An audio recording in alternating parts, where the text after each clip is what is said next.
ছিল অন্নপ্রাশনের বিকেলবেলার ব্লগ। বিকেলবেলা আমি এই শাড়িটা পরে রেডি হয়ে আমরা চলে গিয়েছিলাম প্রায় 9:30টার সময়। গিয়ে দেখছিলাম সমস্ত সাজানো গোছানো কমপ্লিট। ঘরের মধ্যেই সাজিয়েছিল, খুব সুন্দর করে একটা সাজিয়েছিল, বেলুন দিয়ে ডেকোরেট করেছিল। আর ওদিকে যেতে না যেতে দেখছিলাম ওদিকে কেক কাটিংও শুরু হয়ে গিয়েছিল। আর ওই পুচকুটা তো একদম ওই আমের মতন একটা পায়, ওটা সবসময় মুখে দিয়ে থাকে। আর এদিকে কেকটা খাওয়ানোর চেষ্টা করছে ওকে। ও বেশ বিন্দাস ছিল, কোনো ক্লান্ত লাগছিল না ওকে দেখে, বেশ ভালো লাগছিল। যেমন দুপুরবেলা খুব গরমে কাঁদছিল, এখন যেমন খুব ভালোই লাগছে।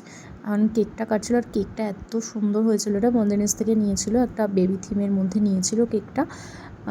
তো ফটোশ্যুট করে নিয়েছিল ওরা তিনজন মিলে, আর টুকুস টুকুস করে তাকিয়ে তাকিয়ে সবাইকে দেখছে। তো ফটোশ্যুটটা কমপ্লিট। আমিও এদিকে একটুখানি কেক কাটিং করার পর একটু ছবি টবি তুলে নিয়ে আমি একটু বাইরে বেরিয়েছিলাম, কারণ বাইরেই সবাই দাঁড়িয়েছিল। বাইরেটাও খুব সুন্দর করে সাজিয়েছিল, পুরো রাস্তাটা টুনি লাইট দিয়ে সাজিয়েছিল। যেহেতু আমার মাসির বাড়িটা একটু ভেতরের দিকে, ওই রাস্তাটা খুবই সুন্দর, চারিদিকে গাছপালা, টুনি লাইট দিয়ে সাজিয়েছিল।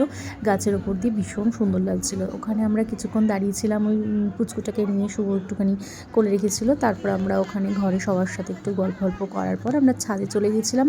10:30টার সময় আমরা ডিনার করতে বসে পড়ি, কারণ আমার মাসির বাড়ি থেকে আমার বাড়ির ডিস্টেন্স অনেকটাই।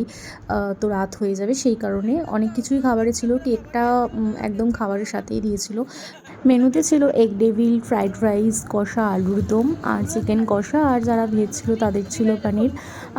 আর দিয়েছিল চাটনি, পাঁপড়, রসগোল্লা, মিষ্টি আর আইসক্রিম। আমি সবকটা ক্লিপ তোমাদের সাথে শেয়ার করতে পারিনি, সবার সাথে গল্প করতে করতে খাচ্ছিলাম আর কি। তারপর আইসক্রিমটা নিয়ে নিচে নেমে গেছিলাম, একটু গল্প করে বাড়ির দিকে রওনা হই প্রায় 11:30টার দিকে। ভিডিওটা আজকে এখানেই, বাই।